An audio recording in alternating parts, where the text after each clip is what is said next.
Hey, it's Kenny with Helicopter Airline Ground School, helicopterground.com. Go below to check out our website. The question today that he asked, what is your opinion on helicopter ownership? This is a great question.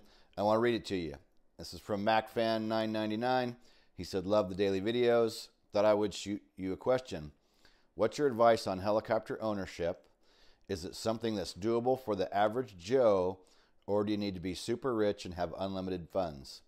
Things like acquisition, maintenance, insurance, if it's worth it, and if you'd do it again. I know you discussed this subject before, but would love to hear what you have to say in the Coffee with Kenny format. Thank you again for the videos. I've been thinking about doing this video, and because this gentleman asked, I thought, you know what, today I'm shooting it. I'm sitting here after a good night of sleep, been drinking coffee, enjoying my morning. You know, I've rebuilt my life after helicopter ownership. So, back to his questions. Is it doable for the average Joe? No. If you're an average Joe, like the average person, you work a job, maybe you got a little bit of money in the bank, you got some savings, maybe hopefully you got some retirement. That's average Joe. I'm not talking millions of dollars. I'm talking just reasonable amount, okay? So number one, you got to take care of yourself and your family. And this is coming from experience, okay? I'm telling you. If you're super rich and have unlimited funds, go for it. Do it. Hey, if you got money to burn, you have disposable income, then go buy one because it doesn't matter, right? Things like acquisition, that's a big one. Buying the right aircraft, having somebody check you out or check it out for you, making sure you're getting a good deal. Maintenance is horrible. Some aircraft worse than others, but maintenance is the killer. You're going to understand your monthly payment. You're going to know your insurance costs for the year. Those things are set. What you don't know about is the maintenance. The maintenance is what kills you. I keep using the example of the mixture cable in an Enstrom. It's nothing more than a damn PTO cable like you'd have on a tractor or a tow truck. I ran wreckers for 10 years. I know what a PTO cable is. It's the same thing as a mixture cable. Works the same way. For a tow truck, it's $100. Go buy one for an Enstrom. Oh, $1,800 because it's aircraft approved. It's nothing more than a damn PTO cable. That's all it is. Everything you buy for that aircraft is going to be super expensive. Starter goes out. Alternator goes out. You lose a cylinder. You go in for your yearly inspection. Oh, guess what? You got a bad cylinder. $6,000. What about a hard landing? What about an unexpected tail rotor strike? The things that pop up along the way are the things that are going to come back and bite you in the butt. I'm telling you. Okay? So, insurance. My first year of insurance was $18,000 a year.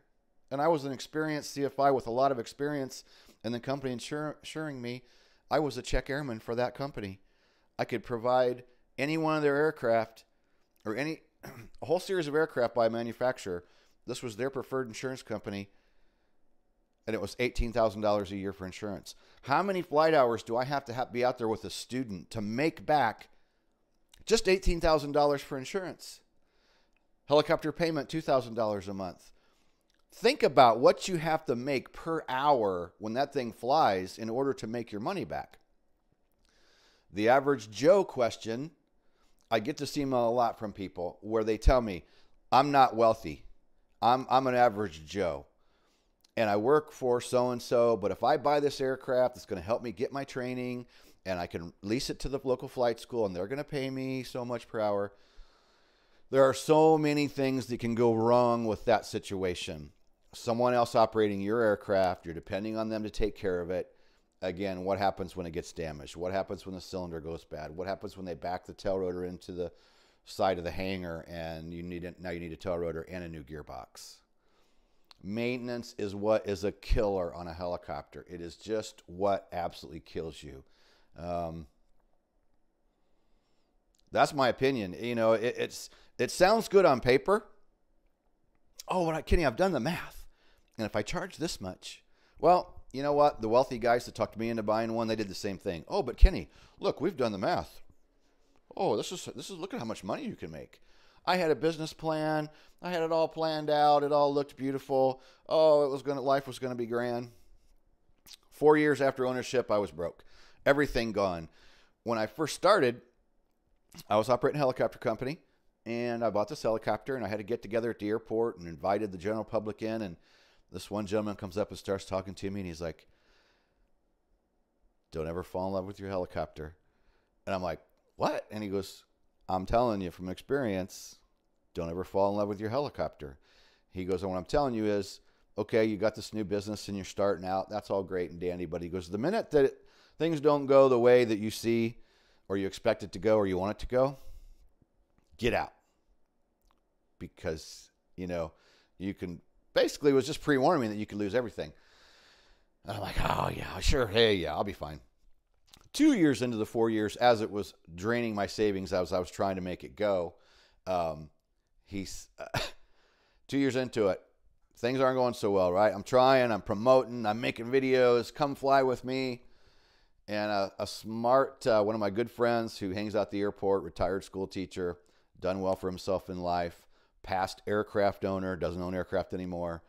2 years into it, he comes up to my office one day because he always liked to see what I was doing. And he's like, "Kenny, sell that son of a bitch." And I'm like, oh my God, sell my baby? Are you kidding me? Oh, I can't sell my helicopter, right? Back to what the guy from the FAA who said, "Don't fall in love with your helicopter." So I did it for 4 years. I drained my savings. I drained my retirement. Ended up selling property that I'd owned for 20 years. In the end, I had to sell that.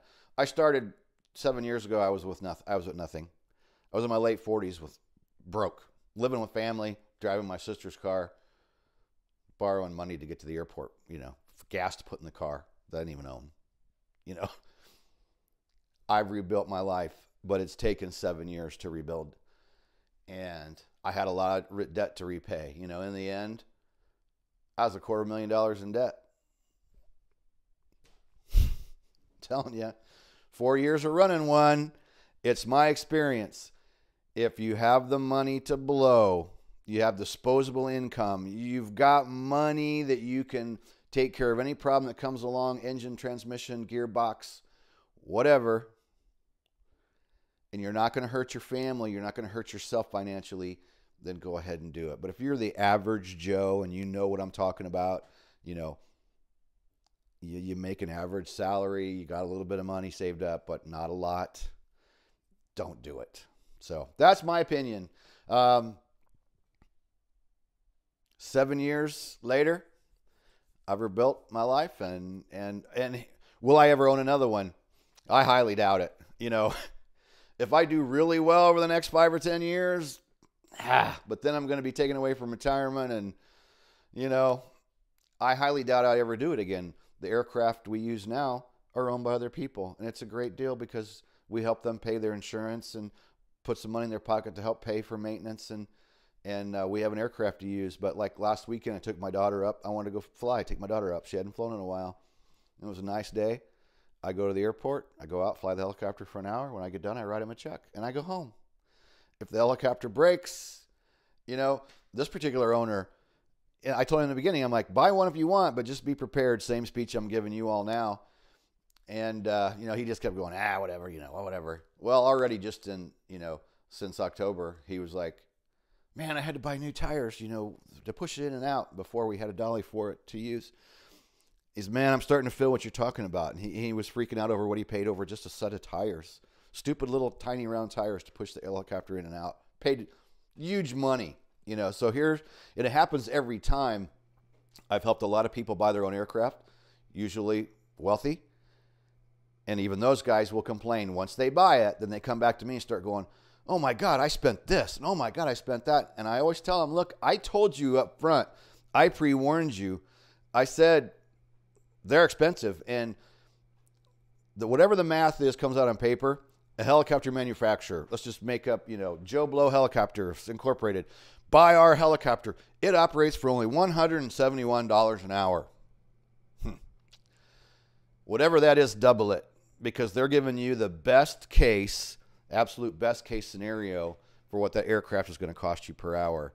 The real world number is not going to be 171. If they say it's 171 an hour, it's going to be 371 an hour. Just my opinion. So, hey, Helicopter Line Ground School, 7 years online. Private pilot's only $49 a month. You can keep it as long as you like. You can cancel anytime. We give you tons of insight. Not only do we cover everything you need to know to help you get through the private, written, oral, flight test, we give you tips on everything. I throw in my experiences of 20 years flying along there as well to help you along. And, you know, we also try to motivate you and keep you moving forward with your rating. So 100% money back guarantee as well. Please subscribe to the channel. Click the bell to be notified of future videos. We'll put a yellow thing over there in the corner. Click that. Click the bell. Leave us some comments about aircraft ownership, what you've learned and seen. And we shall see you in the next video.